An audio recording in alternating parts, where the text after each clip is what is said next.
हमारा प्रयास हिंदू ग्रंथों का ज्ञान आप सभी गुणी जनों तक पहुंचाने का है। कृपया हमसे जुड़े रहने हेतु चैनल को सब्सक्राइब करें और बेल आइकॉन पर क्लिक करें। धन्यवाद। एक अनी है अरूप अनामा, अस सचिदानंद पर धामा, व्यापक विश्वरूप भगवाना, ते धरि ते चरित कृत नाना। जो परमेश्वर एक है, जिनके कोई इच्छा नहीं है, जिनका कोई रूप और नाम नहीं है, जो अजन्मा सचिदानंद और परधाम हैं और जो सब में व्यापक एवं विश्वरूप हैं, उन्हीं भगवान ने दिव्य शरीर धारण करके नाना प्रकार की लीला की है।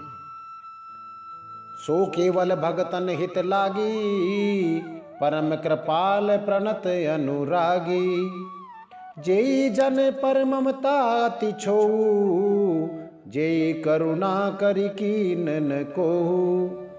वह लीला केवल भक्तों के हित के लिए ही है, क्योंकि भगवान परम कृपालु हैं और शरणागत के बड़े प्रेमी हैं, जिनकी भक्तों पर बड़ी ममता और कृपा है, जिन्होंने एक बार जिस पर कृपा कर दी उस पर फिर कभी क्रोध नहीं किया। गई बहोर गरीब नेवाजू, सरल सबल साहिब रघुराजू, बुध बरनई हरि जस यस जानी, करहि पुनीत सुफल निज बानी। वे प्रभु श्री रघुनाथ जी गई हुई वस्तु को फिर प्राप्त कराने वाले, गरीब नवाज, सरल स्वभाव, सर्वशक्तिमान और सबके स्वामी हैं। यही समझकर बुद्धिमान लोग उन श्री हरि का यश वर्ण करके अपनी वाणी को पवित्र और उत्तम फल देने वाली बनाते हैं। तेई बल में रघुपति गुण गाथा, कयो नाय राम पद माथा, मुनिन प्रथम हरि कीरति गाई, तेई मग चलत सुगम मोई भाई। उसी बल से महिमा का यथार्थ वर्णन नहीं, परंतु महान फल देने वाला भजन समझकर भगवत कृपा के बल पर ही मैं श्री रामचंद्र जी के चरणों में सिर नवाकर श्री रघुनाथ जी के गुणों की कथा कहूँगा। इसी विचार से वाल्मीकि और व्यास जी आदि मुनियों ने पहले हरि की कीर्ति गाई है। भाई, उसी मार्ग पर चलना मेरे लिए सुगम होगा। अति अपार जे सरित बरे, जो नप से तु कराए, चढ़ी पिपीली कऊ परम लघु, बिन श्रम पार ही जाए।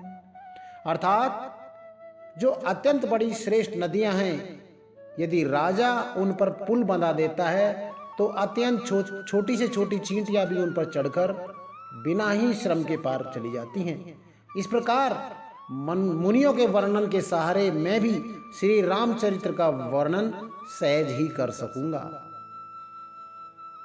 यही प्रकार बल मन ही दिखाई, करियऊं रघुपति कथा सुहाई, व्यास आदि कवि पुंगव नाना,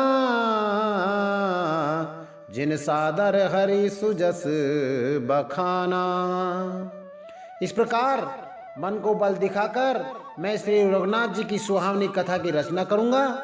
व्यास आदि जो अनेक श्रेष्ठ कवि हो गए हैं, जिन्हें बड़े आदर से श्री हरि का सुयस वर्णन किया है। अर्थ सहित संपूर्ण रामचरितमानस सुनने के लिए हमारे अगले अंकों को निरंतर सुनते रहें।